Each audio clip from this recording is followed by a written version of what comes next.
हमारा respiration muscle से control होता है। इन मसल्स को दो पार्ट में डिवाइड करा जाता है। पहले होते हैं प्राइमरी मसल और दूसरे होते हैं एक्सेसरी मसल्स।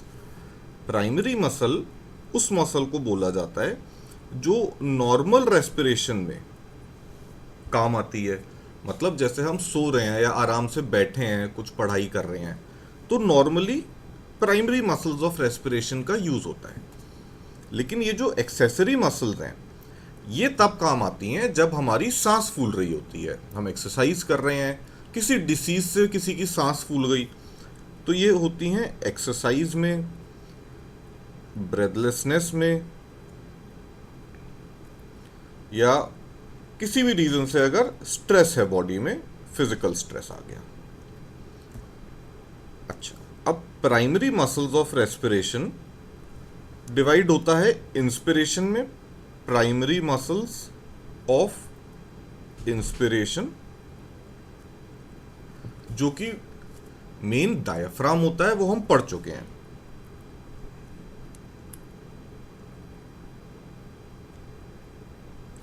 अब डायफ्राम ये दो एंड पे तो फिक्स्ड होता है। अच्छा, अब इसको अलग से बना लेते हैं डायफ्राम को।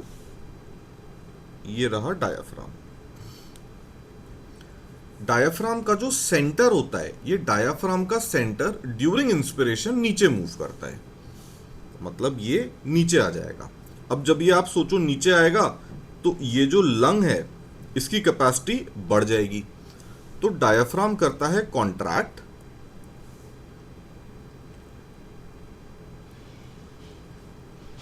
और जो मिडिल पार्ट है, मिडिल या centre of diaphragm, centre of diaphragm moves down या फिर टुवर्ड्स एब्डोमेन। और ये मूव कितना करता है? 1 to 2 centimetre. Normally 1 to 2 centimetre move करता है। जब एक्सेसरी मसल्स भी काम में आ रही हैं, किसी की सांस फूल रही है, कोई एक्सरसाइज कर रहा है, तो ये 2 सेंटीमीटर से ज्यादा भी जा सकता है। नॉर्मली 1 to 2 सेंटीमीटर मूव करेगा। तो पहला हो गया डायफ्राम।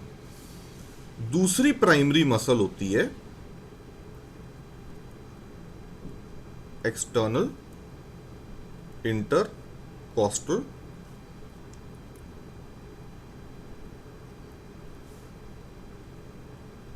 मसल्स। ये जो रिब्स होती हैं, एक ये रिब हो गई, एक ये रिब हो गई, इन दोनों रिब्स के बीच में मसल्स होती हैं जो कि ऐसी दिखती हैं। अब अगर आप अपने दो रिब के बीच में हाथ लगाएंगे तो आपको लंग्स फील नहीं होंगे, मसल्स फील होंगी। और ये जो मसल्स हैं ये दो लेयर में होती हैं, एक इंटरनल और दूसरी एक्सटर्नल। तो ये जो एक्सटर्नल वाली मसल है ये इंस्पिरेशन में हेल्प करती है। मतलब ये जो बाहर के साइड मसल है दो रिब्स के बीच में, ये हेल्प करती है इंस्पिरेशन में। ये कैसे हेल्प करती है इंस्पिरेशन में? ये ऊपर की तरफ कॉन्ट्रैक्ट करके ऊपर की तरफ ले जाती है पूरे रिब केज को। मतलब ये हमारा रिब केज है। रिब केज की जब ये एक्सटर्नल इंटरकॉस्टल मसल्स कॉन्ट्रैक्ट करेंगी तो ये रिब केज बाहर की तरफ मूव करेगा। तो ये रिब केज बाहर मूव करा और डायफ्राम नीचे मूव करा, तो इससे जो अंदर हमारा लंग है उसको एक्सपैंड करने के लिए बहुत जगह मिल गई। अब जैसे प्राइमरी मसल्स ऑफ इंस्पिरेशन होती हैं, ऐसे ही प्राइमरी मसल ऑफ एक्सपिरेशन भी होती है। डायफ्राम प्राइमरी मसल इंस्पिरेशन में भी है और एक्सपिरेशन में भी है।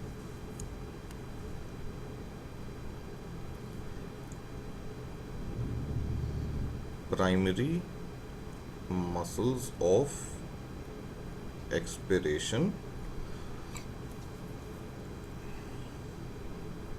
पहला तो है डायफ्राम ही।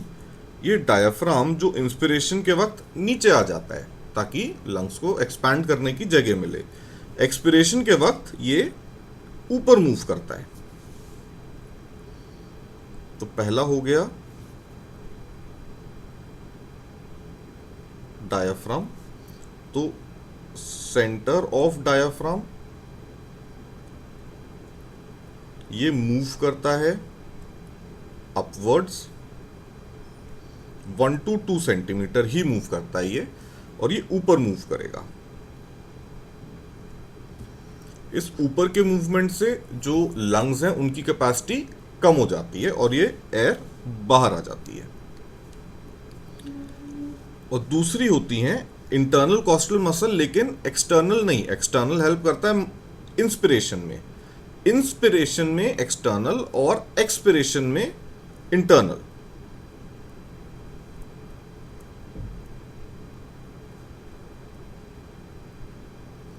ये जो इंटरनल इंटरकॉस्टल मसल है, इनको डायग्राम में यहां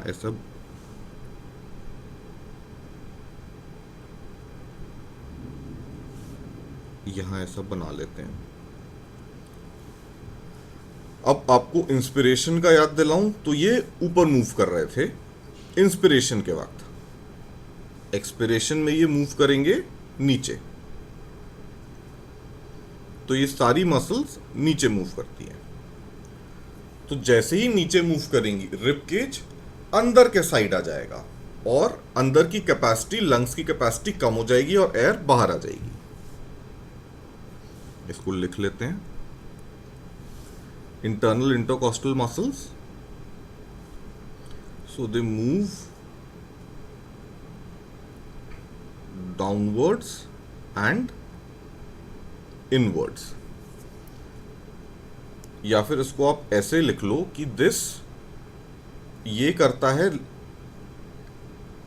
इंस्पिरेशन में, ये करता है एलिवेशन ऑफ रिब्स,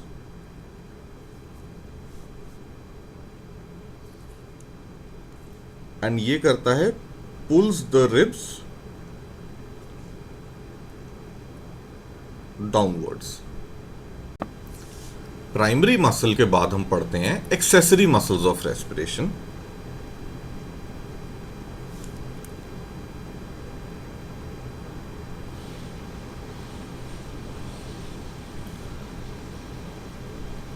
अब इंस्पिरेशन में हमारी नेक की और चेस्ट की मसल्स यूज होती हैं अगर हम एक्स्ट्रा एफर्ट चाहते हैं इंस्पिरेशन के वक्त, या फिर एक्सरसाइज कर रहे हैं या स्ट्रेसफुल, कोई भी फिजिकली स्ट्रेसफुल काम कर रहे हैं।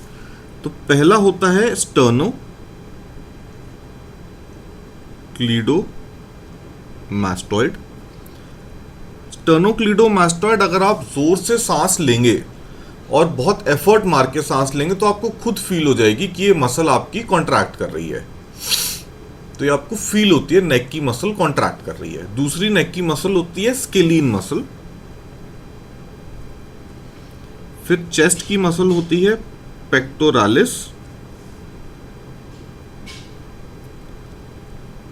मेजर, एंड इसके पीछे होता है पेक्टोरालिस माइनर।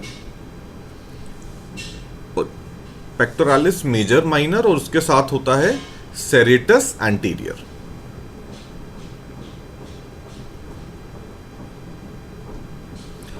ये 4-5 मसल्स, 1 2 3 4 5, इन 5 मसल्स को माना जाता है एक्सेसरी मसल ऑफ इंस्पिरेशन, मतलब कि एक्स्ट्रा एफर्ट लेने पे जो मसल्स काम में आती हैं इंस्पिरेशन के लिए। अब जैसे एक्सेसरी मसल ऑफ इंस्पिरेशन होती है, वैसे ही एक्सेसरी मसल ऑफ एक्सपिरेशन होती है।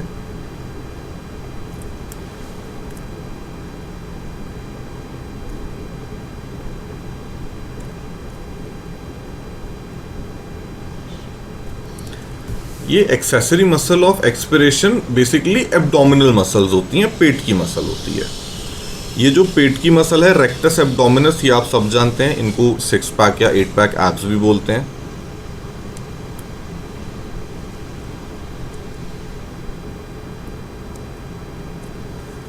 इसके साइड में होता है एक्सटर्नल ऑब्लिक मसल,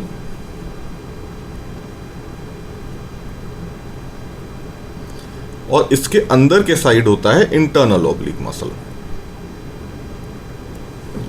अब इस एक्सटर्नल इंटरनल ऑब्लिक के अलावा एक और मसल होती है जिसका नाम है ट्रांसवर्स एब्डोमिनस, जब ये सारी मसल्स ऊपर की आप हटा देंगे तब ये अंदर दिखेगी ट्रांसवर्स एब्डोमिनस।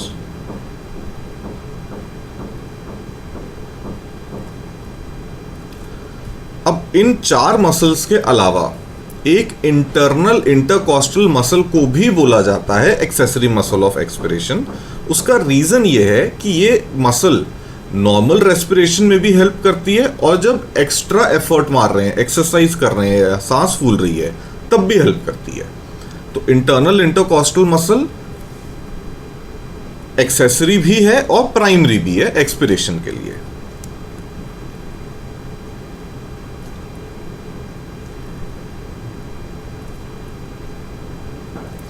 तो अब ये भी टोटल 5 हो गई, 1 2 3 4 और 5वीं इंटरनल इंटरकॉस्टल।